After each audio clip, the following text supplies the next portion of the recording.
Praise the Lord. வசன ஜெபத்திற்கு உங்களை வரவேற்கிறேன். 1 யோவான் 4 அதிகாரம் 4 வசனம். பிள்ளைகளே, நீங்கள் தேவனால் உண்டாயிருந்து அவர்களை ஜெயித்தீர்கள், ஏனெனில் உலகத்தில் இருக்கிறவனிலும் உங்களுக்குள் இருக்கிறவர் பெரியவர். ஆமென். ஆண்டவரே, நாங்கள் உம்மாலே உருவாக்கப்பட்டிருக்கிறோம்.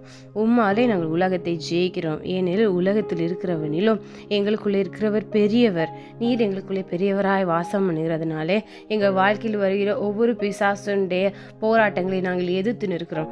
அவைகள்லாம் எங்களுக்கு முன்பாக நிர்மூலமாகிறதுக்காக ஸ்தோத்திரம். கர்த்தர்கள் எங்களுக்குள்ளே பெரியவராக இருந்து பெரிய அற்புதங்களை எங்களுக்காக செய்கிறதுக்காக ஸ்தோத்திரம். உலகத்தில் இருக்கிறவனிலும் எங்களுக்குள் இருக்கிறவர் பெரியவர். உலகத்தில் இருக்கிற பிரச்சனைகளிலும் எங்களுக்குள்ள இருக்கிறவர் பெரியவர். உலகத்தில் இருக்கிற எல்லா நோய்களிலும் எங்களுக்குள்ள இருக்கிறவர் பெரியவர். ஆமே. நீர் எங்களுக்குள்ள இருக்கிறதுனால நாங்கள் எங்கள் வாழ்க்கையில அற்புதங்களை, அடையாளங்களை நாங்கள் ருசித்து பார்க்கிறோம். ஒவ்வொரு நாள் அற்புதங்களை நடக்கிறோம். நன்றி ஆண்டவரே. நீர் அப்படியே செய்கிறதுக்காக உமக்கு நன்றி. இயேசுவின் நாமத்தினால் ஜெபிக்கிறோம் நல்ல பிதாவே. ஆமென். God bless you.